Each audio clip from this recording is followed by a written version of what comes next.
Ok, donc l'idée aujourd'hui pour moi, à travers cette présentation, c'est, comme le titre l'indique, de vous décrire quelles sont les données et les outils nécessaires pour définir vos besoins en notre process. Alors, cette présentation, en fait, elle s'adresse à tous ceux qui doivent, je dirais, rédiger un cahier des charges, réaliser une étude, ou même plus généralement, on pourrait dire construire un projet. Je vais essayer de passer en revue pas mal de détails, mais qui sont pour nous et pour vous indispensables, tout simplement pour valider la faisabilité d'un projet. Donc, on voit dans la diapositive présentée par Marie, ici 5 parties. Donc, c'est les 5 parties de ma présentation. Elles sont relativement peut-être classiques. On va parler des données d'entrée, des données de sortie, ensuite des besoins qualitatifs. Et là, on va vraiment essayer de dimensionner une installation ensemble. J'ai pris aussi un exemple concret. Puis ensuite, on parlera d'implantation d'environnement et puis de classe de tuyauterie, de vitesse. Alors, sachant que au cours de chacune de ces parties, je vais essayer de vous donner des exemples concrets qui sont des exemples liés à, je sais pas, à des réa, à des études qu'on a pu faire et les impacts qu'on a pu avoir sur le dimensionnement, notamment de l'installation. Donc, on peut passer à la diapositive suivante. Alors, la qualité d'eau entrante. Je dirais qu'assez classiquement, on a peu de données. Au mieux, on a la conductivité d'eau, de l'eau d'entrée. C'est déjà une bonne donnée. Il faut savoir qu'en France, la conductivité, par exemple, dans le nord de la France, dépasse les 1000 microsiemens, alors que du côté de Clermont-Ferrand, par exemple, elle est entre 50 et 100 microsiemens. Donc, on a une grande variabilité des ions dissous en solution. Donc, c'est quand même bien, selon la région, d'avoir cette donnée-là. Maintenant, il faut aller plus loin. On a besoin de chaque ion en solution, mais aussi et surtout, donc ici, j'évoque quelques données dont que l'on va voir dans le détail par la suite. Donc, il y a les températures d'eau d'entrée, la valeur de carbone organique total, pH, débit, le CO2, le SDI ou le Fouling Index. Alors, je vois pas ma présentation, mais voilà, parfait. La teneur en chlore libre et la silice. Si on reste donc sur ce transparent-là, enfin, sur cette diapositive, juste en données d'entrée, je parlais de la température d'eau d'entrée. C'est une donnée qu'on a rarement. On sait qu'elle évolue tout au cours de l'année. Néanmoins, il faut imaginer que si on a une eau qui est relativement fraîche, inférieure à 9 degrés, mettons 7 degrés, on peut, dans certains cas, être en impossibilité de produire une eau pharmaceutique. Pourquoi? Parce que dans nos process, dans nos équipements, on a au cœur du process un osmoseur. Et la perméabilité des membranes d'osmose varie beaucoup en fonction de la température. Dès lors que vous êtes à des températures de l'ordre de 7 degrés, on risque de bloquer complètement la production de l'osmoseur. Donc l'installation ne marchera pas. Donc si on prévoit pas, si on ne connaît pas les données d'entrée, notamment la température d'entrée, et si dans ce cas précis à 7 degrés, on ne pré-réchauffe pas l'eau, on ne pourra pas produire une eau pharmaceutique.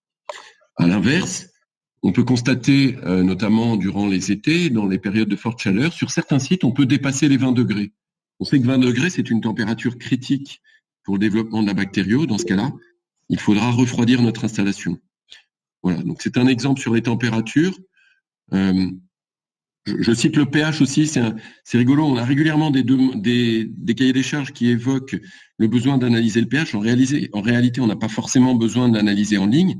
C'est bon d'avoir l'information pour le dimensionnement de notre installation, puisque il va nous permettre de calculer le taux de CO2 dans l'eau avec les hydrogénocarbonates, et on en déduit ainsi l'équilibre calco-carbonique et le taux de CO2 dans l'eau. On va voir par contre, je propose, Marie, de passer à la diapositive suivante. Voilà, des exemples concrets, on reviendra sur le CO2. Alors, donc dans les ions en solution, avoir une idée du taux de fer, ça peut être important. Je vais vous donner un nouvel exemple concret. Le fer est présent sous deux formes, ferreux et ferrique, Fe2+, Fe3+. Donc il s'agit ici de cations. Or, dans quasiment toutes nos installations, on a besoin d'un adoucisseur qui, comme je pense vous le savez, est là pour piéger le calcium et le magnésium, qui sont aussi des cations, Ca2+, et Mg2+, et ainsi adoucir l'eau. Si on a trop de fer, eh ben, on risque de piéger préférentiellement le fer au détriment du calcium et du magnésium, et l'adoucisseur ne fonctionnera pas forcément, en tout cas comme on le souhaite, vis-à-vis de l'élimination de la dureté. Un autre exemple, le taux de chlore, on en parle souvent, donc il est important de le connaître puisqu'on sait qu'il risque d'altérer notamment nos membranes, par exemple, d'osmose, qui sont en polysulfone. Le taux de chlore, lorsqu'il est supérieur notamment à 0,2 mg litre, il est important de le savoir de manière à bien dimensionner l'élément qui va supprimer le chlore et éventuellement aussi alarmer si le taux de chlore est trop élevé pour arrêter l'installation. J'insiste aussi sur le fait que dans certaines régions, on a des taux de chlore qui peuvent être à des valeurs jusqu'à 4 fois supérieures à ce 0,2 mg par litre, notamment ponctuellement dans le cadre d'opérations Vigipirate. On sécurise la qualité d'eau bactériologique en injectant beaucoup plus de chlore que le chlore que l'on a en routine. Voilà. La silice dans l'eau, donc c'est un élément qui est donc on a de temps en temps des analyses d'eau dans lesquelles on a des notions de silice totale. Dans la silice totale, on a deux éléments, la colloïdale et la ionique. On élimine assez facilement la ionique, mais pas la colloïdale. La colloïdale est très fine, se retrouve dans notre étape de filtration terminale. On va dire que c'est l'osmoseur, c'est notamment l'osmoseur qui est le filtre le plus fin, en termes de seuil de coupure. Il sera colmaté par la silice.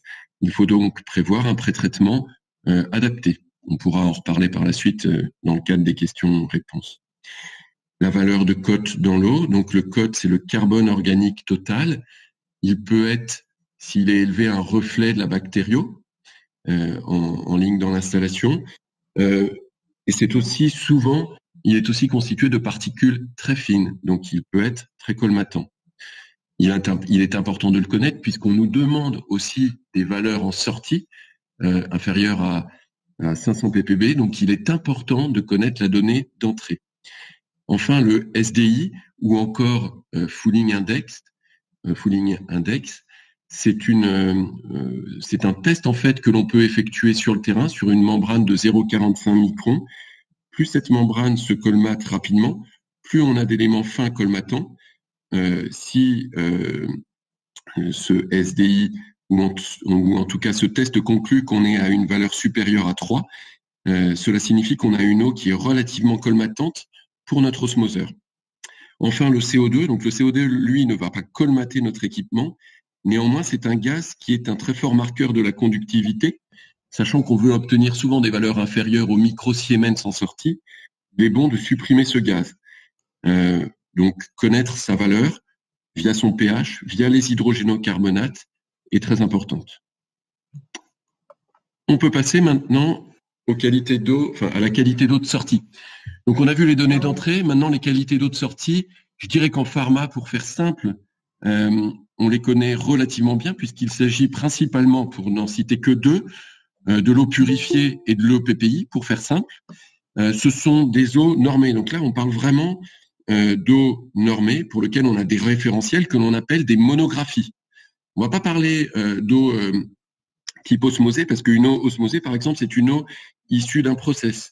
Une eau ultra pure, dans le cadre de ma présentation, c'est pas une eau normée. Donc, on parle d'eau purifiée et d'eau PPI. J'insiste juste sur un point, l'eau hautement purifiée n'existe plus. Donc, cette eau, l'eau hautement purifiée, pour mémoire, c'était une eau dont les caractéristiques étaient similaires à celles de l'eau PPI, mais qui pouvait être produite par technologie membranaire. Aujourd'hui, depuis avril 2017, on peut produire de l'eau PPI par technologie membranaire. Donc, aujourd'hui, nous n'avons plus que deux monographies, celle de l'eau purifiée, celle de l'eau PPI. Donc, il faut choisir.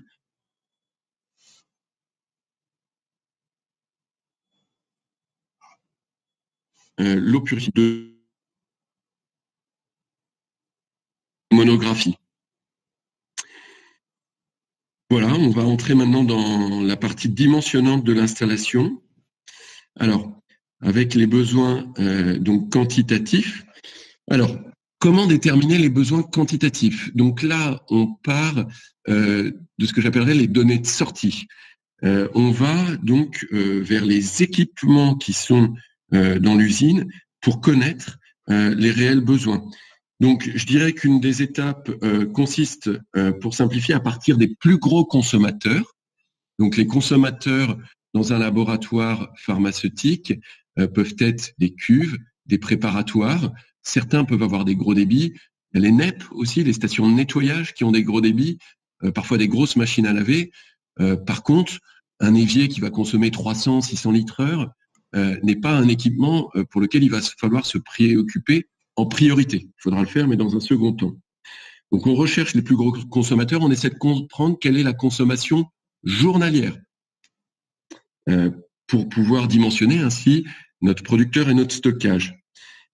Ensuite, on va aussi essayer de déterminer quel est le pic de consommation maximum en mètres cubeurs, c'est-à-dire c'est lui qui va influencer sur le dimensionnement à nouveau du producteur et du stockage, mais aussi sur le dimensionnement de la boucle et de ses équipements en ligne.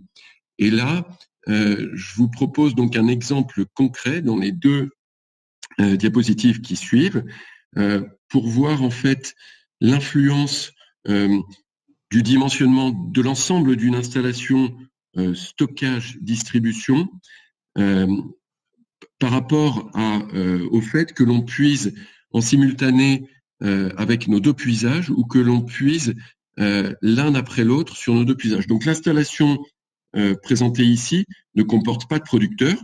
Le producteur, il est quelque part en haut à gauche non dessiné. Il envoie une eau purifiée dans une cuve que j'ai dimensionnée de 4000 litres. On a une pompe qui envoie notre eau purifiée dans une boucle de 250 mètres qui possède classiquement un UV pour détruire la bactério et éventuellement l'ozone en ligne. On a ici 2 points de puisage, donc 2 points c'est très rare, on est plutôt entre 5 et 30 points de puisage, mais c'est simplement un exemple. Et j'ai choisi de mettre une laveuse, 3 mètres cubes heure, et une station de nettoyage de 5 mètres cubes heure, qui vont donc, lorsque le puisage s'ouvre, on a 2 petites vannes qui sont symbolisées, qui vont puiser de l'eau. En retour, on a un échangeur, et puis, donc on voit bien qu'on est sur une boucle, on est en circulation en permanence sur notre cuve. Donc dans le premier cas, le cas que l'on présente ici, on s'imagine donc avec notre client qui nous impose de faire fonctionner la station de nettoyage et la laveuse en même temps. Cela signifie, pour exemple, admettons qu'ils nous disent qu'à 9 heures, il veut démarrer démarrer à 9 heures le puisage de 5 et de 3 mètres cubes heure, cela signifie que l'on va puiser 8 mètres cubes heure en instantané. Dans ma présentation, on a des données que j'ai choisies qui sont immuables, à savoir la longueur de boucle de 250 mètres et une vitesse en retour de boucle classique de 1 mètre seconde. Donc on demande une vitesse supérieure à 1 mètre seconde pour être sûr que l'on n'a pas de stagnation et que l'on a donc une bonne turbulence en retour. Dans ce cas précis, cela signifie que pour éviter d'avoir des pertes de charge trop importantes, supérieures par exemple à 7 bars, on va devoir utiliser une boucle en diamètre 2 pouces. Donc, avec cette boucle en diamètre 2 pouces, pour avoir une vitesse en retour de boucle d'1 mètre seconde, le débit minimum en retour sera de 6,5 mètres cubes heure, ce qui est indiqué en haut de la diapositive. Cela signifie que pour puiser en instantané 8 mètres cubes heure, nous aurons besoin en départ de boucle, en bas, un débit total correspondant au débit de puisage instantané plus au débit de retour de boucle, c'est-à-dire de 14,5 mètres cubes heure. On a du coup un diamètre de boucle de 2 pouces et un débit relativement important, tout ça parce que l'on veut puiser en simultané sur ces 2 points de puisage.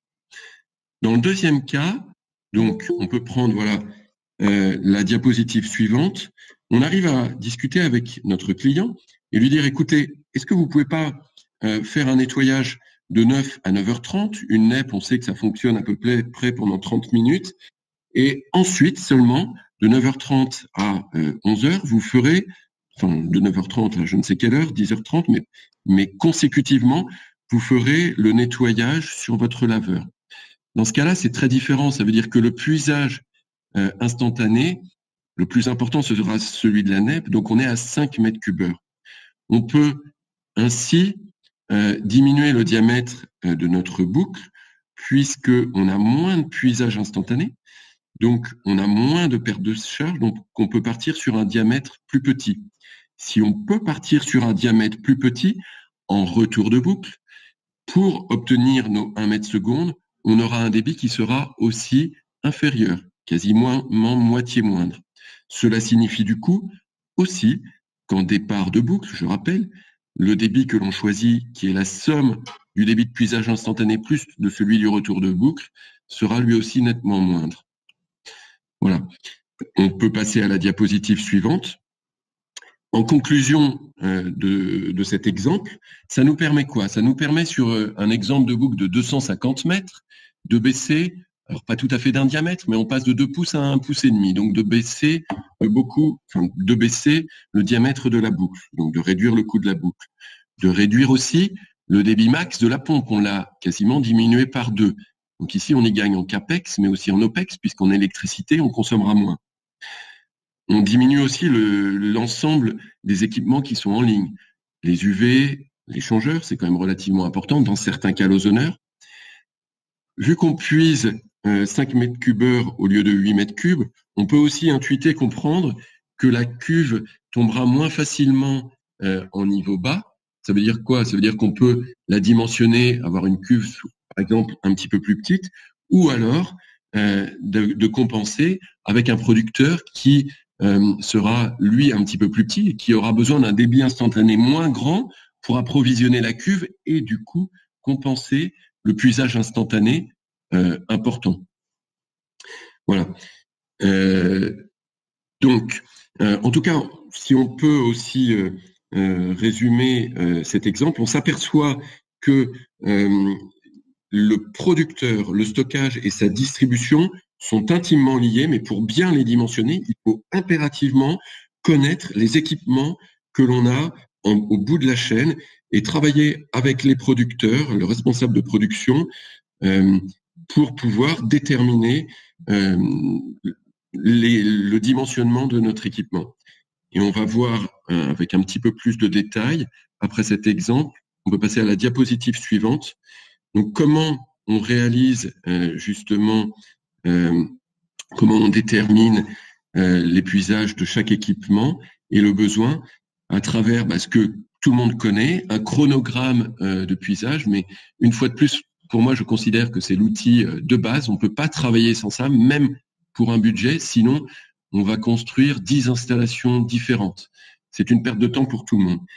Dans ce chronogramme, il en existe plusieurs types, mais c'est à peu près toujours le même principe. On va lister donc à gauche les équipements, préciser leur puisage instantané, et à droite, on a un tableau dans lequel chaque heure, on définit les puisages.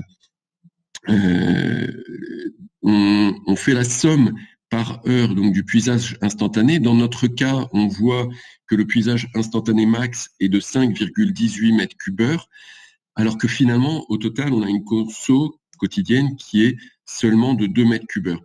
Donc, je pense que quand on lit un tableau comme ça, on doit avoir une vision critique. Avoir une pointe de plus de 5 mètres cubes heure, alors qu'on consomme que 2 mètres cubes à la journée, c'est trop. Donc, il faut réfléchir avec son client de manière à voir si on peut pas décaler l'épuisage. Bien sûr, c'est facile de le dire comme ça. Je comprends que sur le terrain, c'est plus dur, mais pour l'avoir moi-même fait avec mes clients, on arrive à trouver des solutions parce que c'est dans l'intérêt de tous. C'est dans l'intérêt de faire fonctionner plus longtemps notre producteur. C'est dans l'intérêt d'avoir une boucle plus petite. C'est dans l'intérêt d'avoir des équipements plus économiques. Donc, en général, le client comprend aussi le message, même s'il faut être capable de le faire passer. Voilà. Et d'en discuter. Donc, voilà pour la partie besoin. Voilà, parfait. Alors, un petit point sur le volume de stockage. Donc, le volume de stockage, ce qu'il faut en retenir, c'est que c'est quand même la zone de stagnation de notre installation. Donc, il faut essayer quelque part toujours d'avoir un certain réflexe quelque part de le minimiser un petit peu. Néanmoins, il faut tenir compte aussi d'autres considérations. C'est que bien souvent, en discussion avec nos clients, le volume est aussi déterminé de manière à être sécurisant.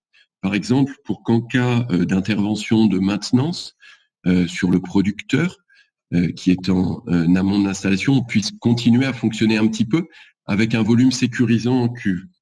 Donc, on fait en sorte, quelque part, de trouver un volume qui soit à la fois sécurisant, mais qui permette aussi à ce qu'il soit renouvelé rapidement, enfin relativement rapidement. Si par exemple la cuve, je vais donner un exemple concret, fait 5 mètres cubes et qu'en retour de boucle, on est à 5 mètres cubeurs, son taux de renouvellement sera, il sera renouvelé une fois chaque heure. C'est relativement correct. Voilà pour un exemple. Par contre, comme je mets juste toujours dans cette diapositive, on peut prendre en compte toutes ces considérations. Il faut bien tenir compte d'un facteur qui est bien souvent très limitant, qui est la taille, enfin l'implantation, la hauteur du bâtiment, qui fait que bien souvent le volume de la cuve est aussi déterminé par cette contrainte forte. Je parle aussi de la charge au sol, par exemple. Voilà. Ensuite, quand on va un petit peu plus finement dans le dimensionnement de la cuve et du couple producteur-cuve, on fait en sorte qu'il y ait toujours un certain volume en cuve pour qu'elle ne soit pas dénoyée, et principalement la pompe. Donc, en général, on laisse un talon en cuve de l'ordre de 10 à 20% de son volume. Voilà.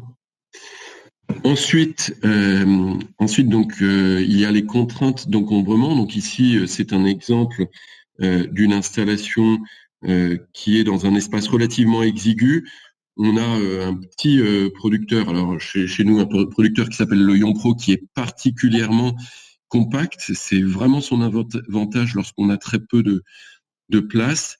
Bien souvent, on est assez focalisé sur le producteur et sur la cuve. N'oublions pas que le pré-traitement qui est souvent le talon d'Achille des installations et qui pourtant doit être très étudié, prend relativement de place. Là, il est en haut à gauche. Et le stockage-distribution, lui, la distribution est à droite. Il faut aussi bien l'implanter.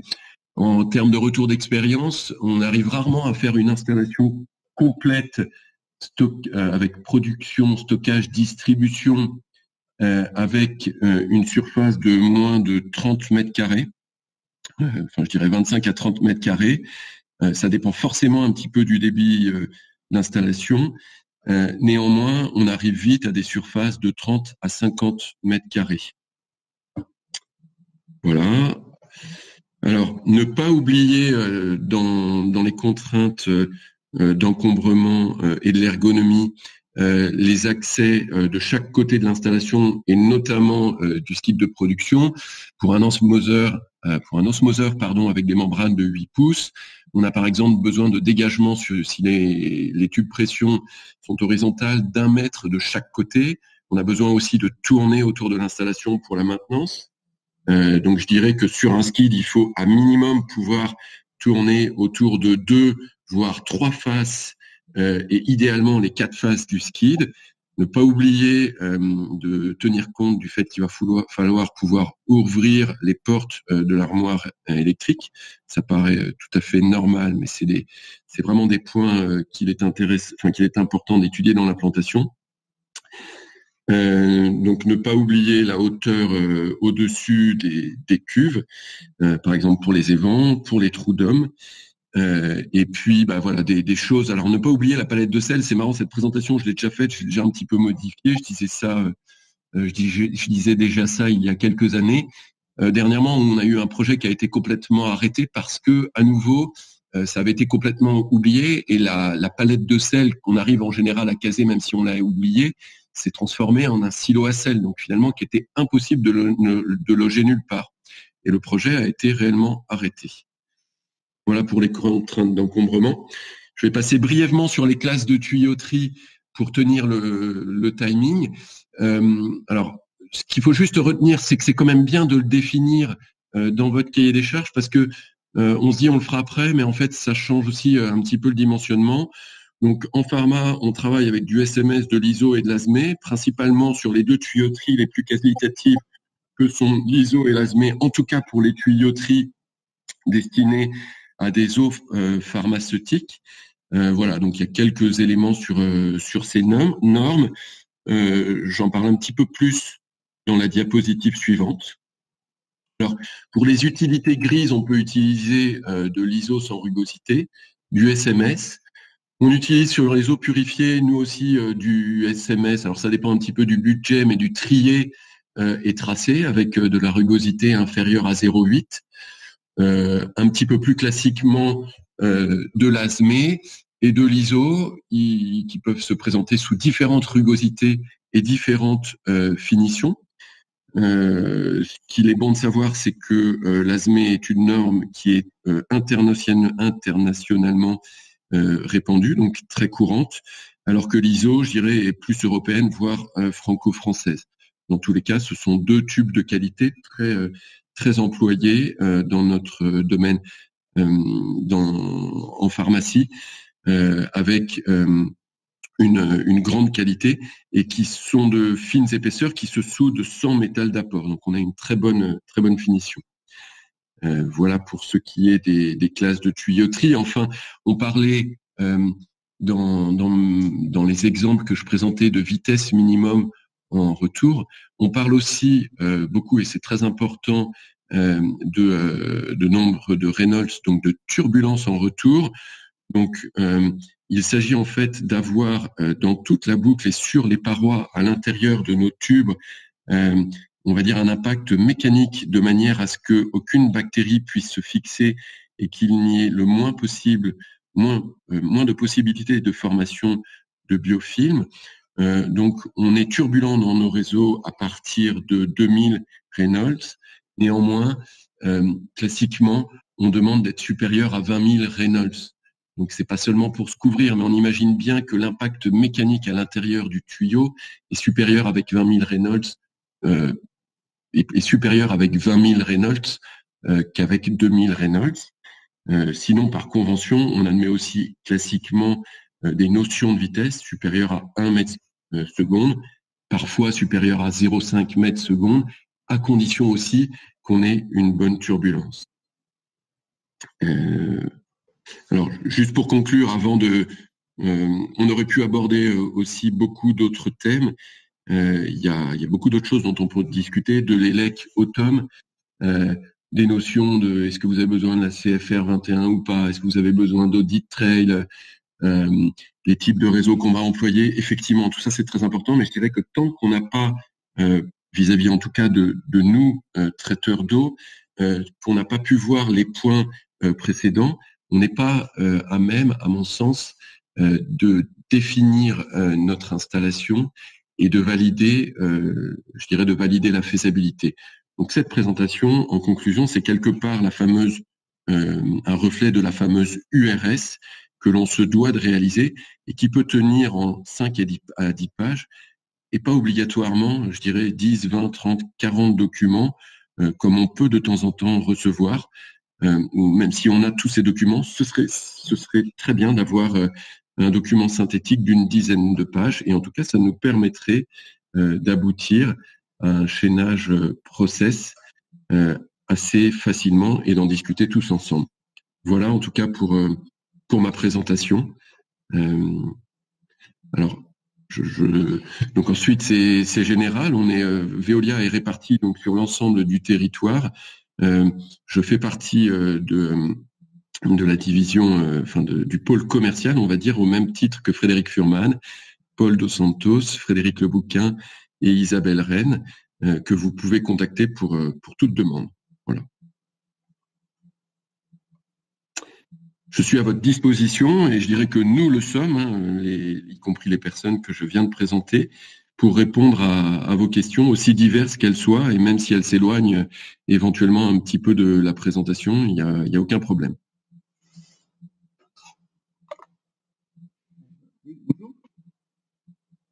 Allô, je vous écoute. Sur le pré-traitement au niveau de la déchloration, vous conseillez plus quoi en méthode plus des filtres à cartouche, à charbon ou en passant en bouteille de charbon? Alors, si on parle du charbon, le fil, je dirais peut-être que la préférence va vers le filtre à cartouche que l'on change, je dirais relativement régulièrement, non pas pour son efficacité vis-à-vis du chlore, mais plutôt pour limiter tout développement de bactériaux. Ces types de filtres imprégnés sont en théorie plus propres que du charbon actif vrac. Néanmoins, si vous avez des taux de chlore qui sont très élevés, dans certains cas, le charbon actif vrac peut avoir une meilleure efficacité. Par contre, il est clair qu'il est moins propre et plus propice au développement de bactériaux. Donc, ça dépend un petit peu de votre eau d'entrée, de la teneur en chlore de votre installation. Ensuite, voilà, il faut prévoir malgré tout, je dirais, des désinfections relativement régulières et très important aussi des prises d'échantillons devant et derrière pour bien contrôler la contamination éventuelle que l'on peut avoir sur cet équipement. Il faut savoir que, bon, je disais que le pré-traitement, c'est un petit peu le parent pauvre des installations d'eau pharmaceutique et vraiment à tort. Vous parlez du charbon et il y a aussi l'adoucisseur qui sont deux zones qui sont assez régulièrement contaminées. Voilà, et qu'il faut traiter en préventif, soit par changement des consommables, soit par désinfection. D'accord. À partir de quel niveau, on va dire, de chlore en entrée, on va dire, on estime qu'on fait la bascule entre les cartouches et les bouteilles? Je ne sais pas exactement vous répondre, mais disons qu'en cartouche, à 0,2 mg litre, on arrive à relativement bien traiter avec des cartouches. Ensuite, il y a aussi un autre souci avec les cartouches, c'est que si vous avez un débit qui est très important, je ne sais pas si vous êtes sur un producteur 10-20 mètres cubeurs, vous allez avoir une telle quantité de cartouches que ça va être à la fois très coûteux et il va y avoir des contraintes d'encombrement qui vont être importantes. Donc dans ce cas-là, il faut se poser la question d'utiliser d'autres technologies. En tout cas, pour des débits, je dirais, classiques entre 0 et 5 mètres cubeurs avec des taux inférieurs à 0,2 mg, je considère que les cartouches fonctionnent relativement bien. Vous pouvez aussi essayer, dans certains cas, de mettre 2 cartouches en série si vous avez des taux de chlore importants. Il faut aussi ne pas oublier, si vous le pouvez, de mettre un chloromètre derrière, de manière à alarmer, à arrêter l'installation si vous avez un taux de chlore trop important, ou alors de faire des prélèvements réguliers de chlore pour connaître en fait votre eau d'entrée, savoir si elle est fluctuante ou pas, si, comme je le disais, vous avez des opérations Vigipirate avec des taux de chlore parfois qui dépassent vraiment la valeur de routine. D'accord. Après le pré-traitement, normalement, enfin, nous, sur notre installation, on a un redox qui sert un peu à ça. Oui, non, mais bien sûr. Eh ben, c'est super. Mais il y a des installations qui n'ont pas forcément de chloromètre pour diverses raisons, notamment aussi parce que parfois, on fait juste des contrôles par prélèvement ou autre. Mais si vous en avez un, c'est très bien. D'accord. Alors le débat est ouvert. Hein. Si d'autres personnes ont du vécu ou si d'autres personnes aussi de mes collègues ou autres veulent apporter des compléments, qu'ils n'hésitent pas.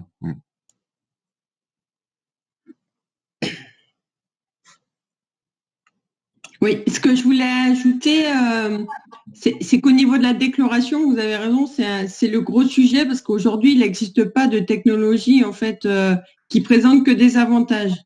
Donc, comme l'a dit Frédéric, si vous avez des filtres charbon actifs, des cartouches, il faut les changer, c'est un coût d'exploitation important.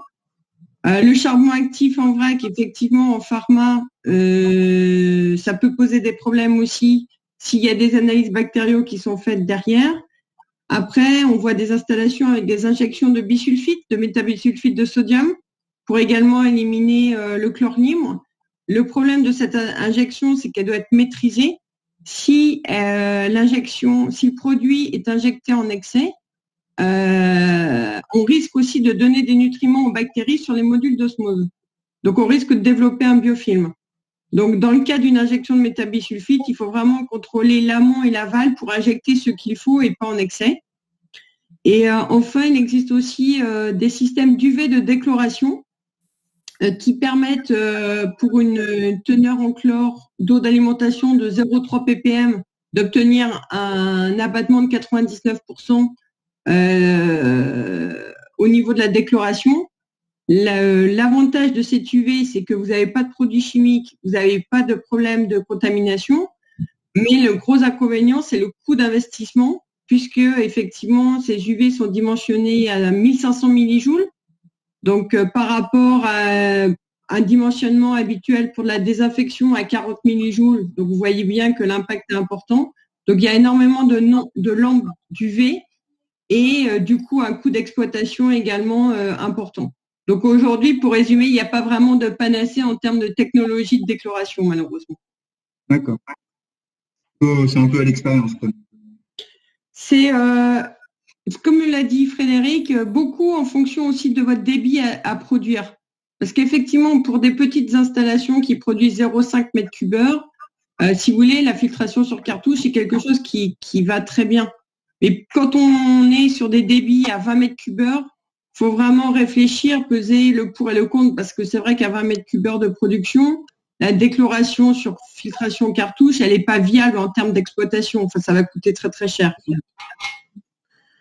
Donc, ça dépend vraiment du cas par cas. Après, on est tous là pour répondre à vos problématiques. Vous avez nos coordonnées. Donc, si après, vous voulez qu'on échange sur un cas particulier, n'hésitez pas. D'accord. Est-ce qu'il y a d'autres questions sur du dimensionnement, sur de l'encombrement, sur même diverses, hein, je sais pas, on parlait de l'eau, je sais pas, l'hautement purifié qui a disparu, le PPI membranaire, sur des questions diverses pour ouvrir le débat.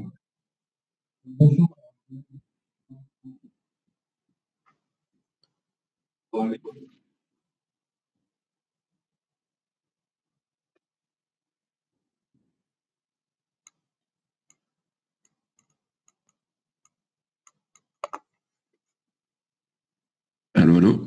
Je pense que c'était très clair ta présentation, c'est pour ça.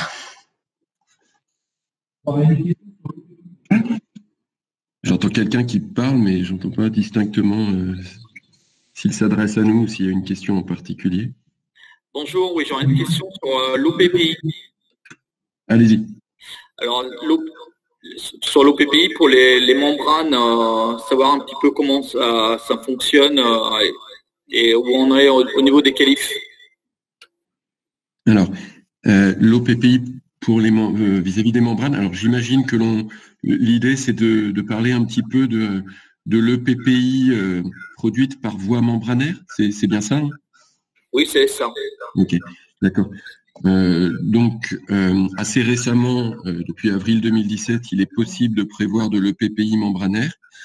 Il a été prouvé que depuis de nombreuses années, cette technologie permettait de donner satisfaction et de répondre aux critères de l'EPPI en général tel qu'on la produisait par voie de distillation, par exemple. C'est-à-dire qu'on obtient la conductivité, par exemple, qu'on obtient le TOC, la bactério et les endotoxines telles que requises dans la monographie. Il faut néanmoins particulièrement contrôler cette qualité d'eau en sortie et monitorer, enregistrer les paramètres cruciaux de l'EPPI que sont notamment ce qu'on vient d'évoquer, la conductivité, le TOC aussi. Cela signifie que l'on devra installer sur ce producteur de PPI membranaire un analyseur de TOC en ligne. Il faut prouver aussi que cet équipement est fiable et robuste. Cela signifie que l'on aura un équipement relativement haut de gamme, fiable, robuste, de qualité, avec traçabilité de ses composants, donc en inox, et qui plus est sanitisable thermiquement. Sanitisable thermiquement, les équipements chez nous et chez nos confrères sont sanitisables à des températures de l'ordre de 80 degrés. Donc voilà, ce sont des équipements relativement coûteux, mais l'intérêt étant que pour alimenter un distillateur classique de PPI, il fallait déjà l'alimenter par un équipement de ce type, peut-être éventuellement un petit peu moins qualitatif, mais pas forcément beaucoup moins. Donc, on diminue déjà beaucoup les coûts en CAPEX et aussi moins en OPEX, puisque on produit de l'eau à température ambiante, contrairement à un distillateur qui est dont la consommation est relativement importante. Je m'éloigne peut-être un petit peu de votre question, donc je vous propose soit de repréciser ou de compléter votre question. Oui, je voulais savoir, en fait, l'intérêt d'avoir une boucle chaude ou une boucle froide. Ok. Donc, le producteur de PPI membranaire produit à froid. Si derrière, vous voulez exploiter complètement cette production de PPI membranaire, il faut aller un peu plus loin, stocker à froid et maintenir la boucle aussi à froide. Ça veut dire qu'une des conditions dans ce cas-là est soit de faire fonctionner votre boucle à froid et de prévoir une stérilisation thermique, soit de fonctionner à froid, garder son état sanitaire via un système tel que l'ozonation, et pas forcément prévoir une sanitisation thermique de la boucle. Aujourd'hui, nous commençons à réaliser des installations de PPI membranaires avec stockage et distribution sous ozone. Donc, je fais pas trop de pub parce que ça se veut. J'aime être objectif, mais on peut quand même préciser que nous avons, à mon sens, les 3 premières références chez Veolia en EPPI membranaire. Et on développe pour 2 clients un stockage distribution sous ozone à froid avec de l'EPPI membranaire. Ok, merci. Frédéric, il y a une question qui a été posée sur le chat par Lila Bourreau. En termes de désinfection, est-ce que tu as des recommandations de fréquence? Idem pour le changement des filtres. Alors, j'imagine qu'on parle peut-être du producteur. Donc, c'est toujours un petit peu une question pour laquelle il est difficile à répondre. Si on parle d'un producteur avec une désinfection chimique, on va dire que la désinfection se fait tous les 3 mois, tous les 6 mois ou tous les 1 an. Mais important de comprendre, c'est de voir quelle est la en fonction de nos prélèvements que l'on fait sur les prises d'échantillons, quelle est la contamination et à quelle fréquence. Si on voit que l'on a une contamination qui s'installe au bout de 2 mois, on va essayer d'anticiper, cette contamination et désinfecter tous les mois, ce qui est, relativement fréquent. Si on sait par expérience qu'elle s'installe relativement tardivement, tous les 6 mois ou tous les 1 an, cette désinfection chimique sur le producteur, si je reste sur un producteur, on la fera que 2 fois par an. Voilà, c'est une façon de répondre. Si on est sur un producteur plus qualitatif, haut de gamme, comme Lorion, qui produit notamment de l'EPPI membranaire, la désinfection est thermique et automatique. Donc, je dirais que on a moins de problèmes pour la réaliser. En tout cas, elle est, à mon sens, moins contraignante. Néanmoins, on va quand même se poser la question de la fréquence, puisque la désinfection, qu'elle soit thermique ou chimique, c'est toujours coûteux, soit parce qu'on immobilise l'appareil pendant un certain temps, soit parce que thermique, on monte en température, donc ça sert à rien de consommer de l'énergie. Donc, on revient une fois de plus sur la connaissance de l'installation, connaître ses paramètres, faire des prélèvements, essayer de comprendre s'il y a une contamination, oui, non, quelle est sa fréquence, et ainsi, on décide du déclenchement des sanitisations. Alors, c'est valable aussi pour la boucle. Je ne sais pas si j'ai répondu à votre question, et si vous souhaitez plus de précision sur la boucle, dites-le moi, on peut en parler aussi ensemble sans souci maintenant. Elle dit que tu as bien répondu à sa question. Et il y en a une nouvelle soumise via le chat. Sur quels paramètres faut-il jouer pour une production optimale de l'EPPI? Sur quels paramètres faut-il jouer? Oui, mais en fait, je comprends pas pour une production optimale de l'EPPI, sur quels paramètres. Il faut ça dépend ce que l'on utilise, mais je ne sais pas, la question est tellement vaste. On n'a pas trop de soucis à obtenir les qualités de PPI des monographies. On n'en a jamais eu chez Veolia à ma connaissance.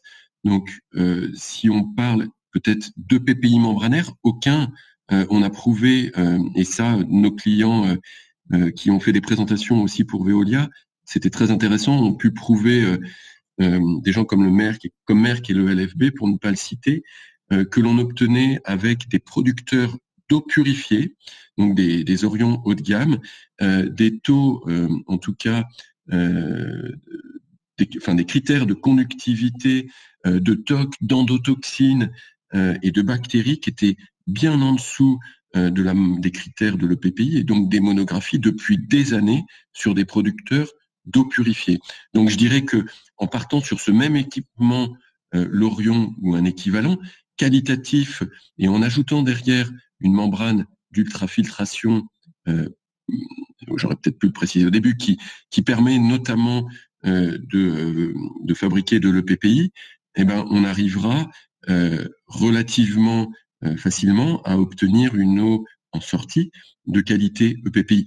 Ensuite, faut-il encore savoir bien la maintenir dans le stockage et bien la distribuer. Donc là, je peux en parler, il n'y a pas de souci, mais ça veut dire aussi savoir construire une boucle d'eau sans zone morte, savoir distribuer cette eau, un petit peu comme on en a parlé, avec une vitesse mini en retour, avec des notions de turbulence. Mais je propose que la personne précise sa question afin que je puisse répondre peut-être aux idées qu'il a en tête et auxquelles je n'aurais pas répondu à l'instant. Alors, je ne sais pas s'il est encore connecté. Si. Madame Gassi, est-ce que vous nous entendez? Est-ce que vous pouvez préciser un peu votre demande? Et par écrit, si besoin.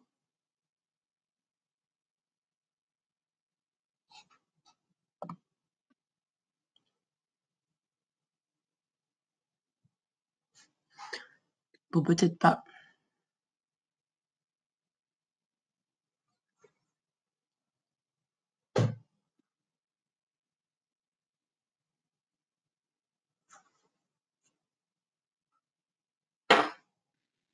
Bon, on n'a pas de retour, Frédéric. Après, de toute façon, tout le monde a vos coordonnées, donc au pire, ce sera peut-être une question posée plus tard en off. Y a-t-il d'autres questions que vous souhaiteriez poser?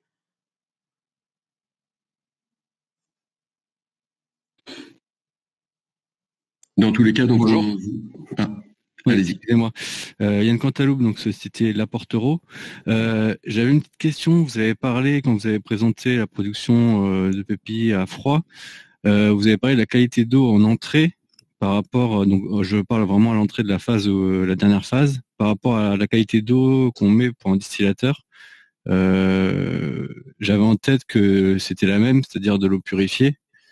Et j'ai cru comprendre dans votre explication que la qualité était peut-être inférieure pour de la membranaire. Je sais pas si non, peut-être que j'ai mal expliqué, et c'est vrai que je n'ai pas donné trop de détails. Donc, le PPI membranaire, pour schématiser, c'est quelque part un producteur d'eau purifiée, donc constitué d'un pré-traitement, puis du cœur du process qui est un osmoseur, ensuite un dégazage, un CDI. Donc là, à la sortie du CDI, on produit de l'eau purifiée. Derrière, pour pouvoir en tout cas prétendre à produire une eau PPI, nous rajouterons une ultime barrière qui est l'ultrafiltration. À la sortie de l'ultrafiltration, pour faire simple, on peut considérer que l'on a une eau de qualité EPPI. Donc ce que je veux dire, c'est qu'avec un équipement capable de produire de l'eau purifiée, sur lequel on rajoute à la fin une dernière barrière qui est l'ultrafiltration, on peut prétendre à produire de l'EPPI et avoir donc un équipement de PPI membranaire. Voilà.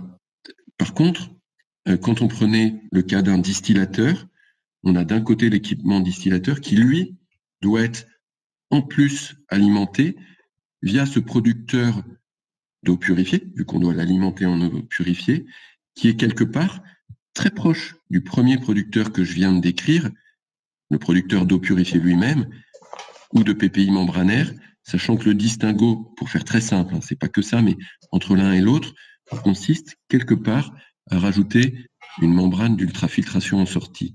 Est-ce que j'ai été un petit peu plus clair ? Oui, c'est clair. En fait, votre producteur de PPI à froid, c'est un seul équipement en lui-même. Tout à fait. Mais sur le principe, je dirais que d'un côté, on a l'ultrafiltration et de l'autre côté, le distillateur. C'est juste que ça doit être un seul skid, c'est ça, votre producteur à froid ? Tout à fait. D'accord, oui. Merci. Exactement.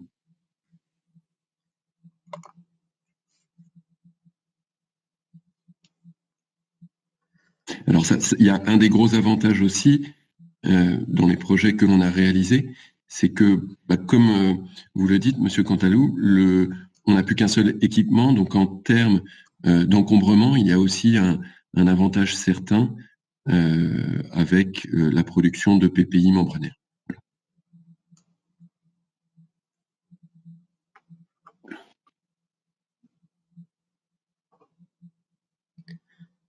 Une dernière petite question peut-être avant qu'on coupe. Oui, bonjour, Baptiste Cassard d'Opharma. Si on comprend bien, à froid, on fait pas sur l'OPPI, enfin l'OPPI membranaire, on fait pas de désinfection. Si, c'est très important. Alors, je vais être très clair là-dessus. Toute boucle, à mon sens, de PU ou de PPI doit être désinfectée, et encore plus une boucle de PPI. On parle bien des boucles, pas du producteur. Oui. Ok, parfait. Donc, ensuite, on va se poser la question, est-ce que notre PPI, notre boucle est à froid ou à chaud? C'est un petit peu peut-être aussi la question sous-jacente que vous aviez. C'est clair que si vous avez des points de puisage qui sont que à chaud, je dirais que la méthode classique par distillation a quand même un petit peu son intérêt, même si n'oublions pas qu'avec la distillation, à l'intérieur du distillateur, on a une phase de vaporisation de l'eau, donc on passe au-dessus des 100 degrés et on sait que la chaleur latente de vaporisation est extrêmement coûteuse en énergie. C'est la principale source de consommation d'énergie, c'est de passer au-dessus des 100 degrés, de passer de l'état liquide à l'état gazeux. C'est pas le fait de passer de 20 degrés à 80 degrés. Donc avec un distillateur, vous vaporisez, vous condensez derrière, donc on perd beaucoup d'énergie, vous stockez à 85 et vous distribuez à 85. Donc je dirais que le point faible de cette install, c'est que vous avez une grosse consommation liée à la chaleur latente de vaporisation, et ça, on ne peut rien y faire. Sur l'équipement membranaire, ce qui est vraiment intéressant, c'est si on distribue à froid, parce que c'est un peu dommage quand même de produire à froid, à mon sens, et de réchauffer derrière à 80 degrés. Alors si votre boucle présente plein de points chauds, on peut se poser la question de fonctionner avec un système classique par distillation ou un système membranaire. Le système membranaire aura, à mon avis, quand même toujours un avantage en prix. On l'a vu, on n'a qu'un équipement, donc en termes d'encombrement, c'est meilleur. Et même réchauffer de l'eau de 20 à 80 degrés sera toujours beaucoup moins, impactant économiquement, de faire ce que fait le distillateur, de la chauffer de 20 à 80, mais ensuite passer de 80 à au-dessus de 100 degrés, vu les consommations liées à ce que je disais, la chaleur latente de vaporisation.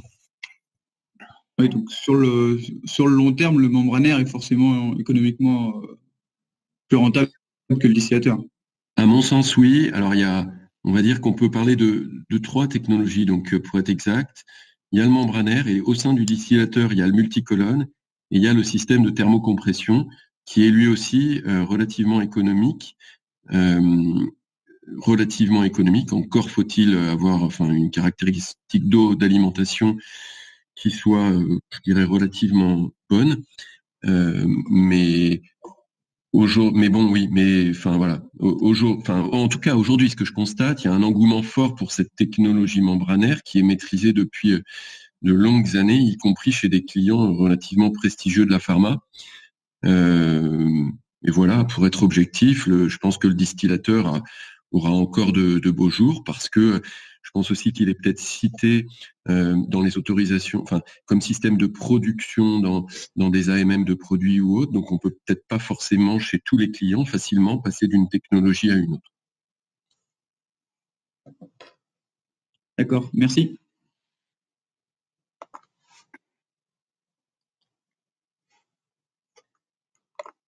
Ben, merci à tous. En tout cas, j'espère que ça a été très profitable. Moi, je profite aussi de ces échanges. Donc, voilà. À titre personnel, je souhaite une agréable journée à tout le monde. Merci beaucoup. Bonne journée. Très bonne journée à tous. Merci, au revoir. Merci. Au revoir. Bonne journée. Merci. Au revoir. Au revoir.